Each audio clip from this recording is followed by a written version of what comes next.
settled, happy and still in love, so why risk losing everything? Maria Ray explores female infidelity and decodes why women who have it all embark on affairs. It started out as lunch, then an occasional glass of wine after work minus pretty run-of-the-mill, my friend Aisha tells me breathlessly one morning as we jogged through the park. But then I began to realize the dynamic I had with Matt. It was like he was activating a more brilliant version of me. One night we went to a work dinner and ended up kissing in the Uber home, the next time arranging to meet him for in a hotel. Harmless enough if Aisha wasn't in a 7-year relationship with the father of her child. Thing is, I love Peter and he's a great dad, she adds as a qualifier for her infidelity. But with Matt, I become a different person minus lighter and happier. There was a time when infidelity was thought to be motivated by long-term dissatisfaction with a partner where love and lust had waned. But things have changed. Aisha isn't the only 30-something mother I know in my circle who is having an affair.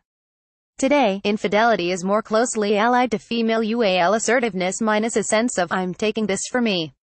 It's what acclaimed UAL psychologist Esther Perel has identified as a desire for self-actualization, where women are straying because of dissatisfaction with who they have become, rather than unhappiness with their partner. In truth, we are not looking for another person, Perel says. We are looking for another self. Outside my anecdotal experiences at the school gates and among colleagues and friends, there is solid evidence of a shift, and the stats are intriguing, particularly as we enter opportunistic party season. According to a YouGov study, at least 1 in 5 British adults have had an affair defined by infidelity on a physical basis. It doesn't reach into the blurred bounds of ting. Within that, the traditional infidelity gap between the S is decreasing. Research by the Kinsey Institute reveals a 40% jump in female affairs since 1990.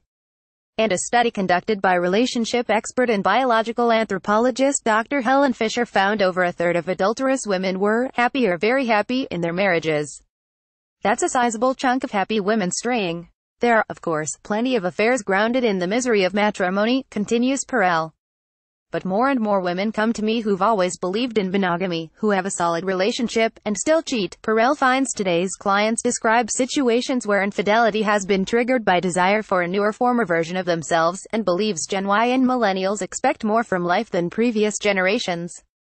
We live in an age of entitlement and discovery where is a right, linked to our individuality and self-actualization minus, and infidelity can be an expansive experience that involves growth and transformation. This resonates with me. I had extraordinary rapport with a man I met at an awards event last month, and we stayed out all night drinking. This was a man who, within an hour, made me feel like the person I was before I had a responsible job to get up for in the morning, and young children. In his company I became someone more fabulous, more me. He brought out facets of myself I didn't recognize or I'd forgotten, and I was suddenly glimpsing my more confident, risk-taking self. It was magnetic. I didn't cheat or go home with him, but I spent that evening lying in bed thinking about him and the new possibilities that had opened up to me outside the strict confines of my usual routine. When he texted me the following morning as I was eating cereal with my kids, I shouldn't have given him my number minus what was I thinking? I deleted it instantly. I was suddenly struck by how easily I could have wrecked everything I have.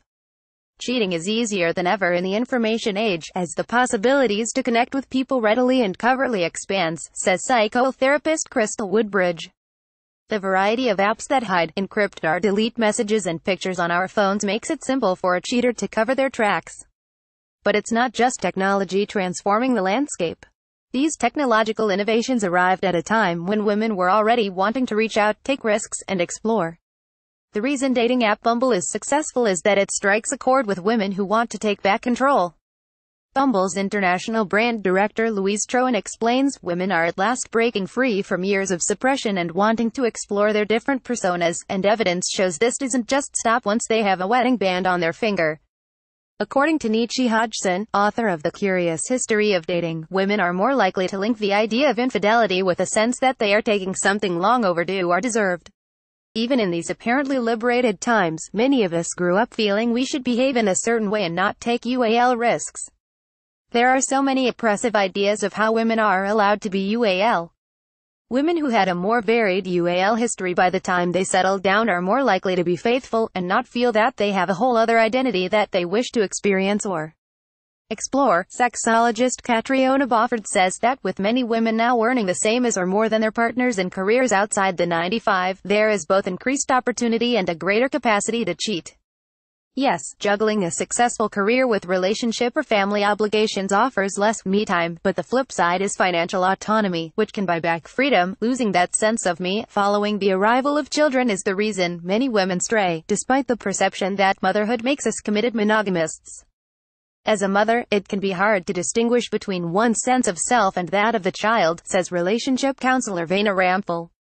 Becoming a mother can distance a woman from herself. Infidelity can be a way of re-inhabiting herself. One woman, who is 35 and in the midst of a 3-year affair, tells me, "When I was younger, I had a variety of experiences, from traveling to having casual.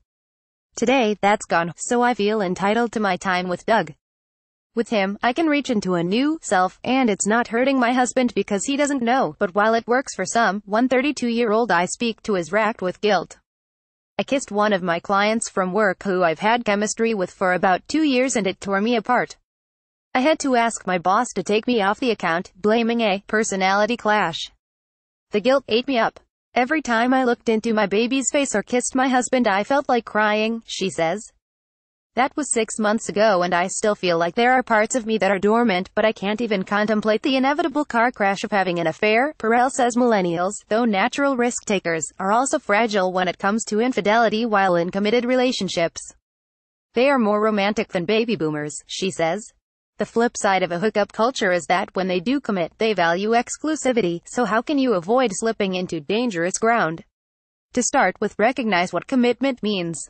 Romantic love was never designed to fulfill every desire, and the sooner we accept this, the sooner we'll be happier, says Hodgson. If you're monogamous, that will always mean that there are some parts of your UAL self that you will not inhabit. Your duality will change over time and you must keep challenging yourselves instead of falling into tired patterns. Don't give the best of yourself everywhere else, then bring home the leftovers, adds Perel. Have new experiences, and not just in bed. Novelty breeds intensity and arousal. After all, if you find ways to cultivate all the different sides of yourself, you can have the benefits of a monogamous affair, but with the partner you already love.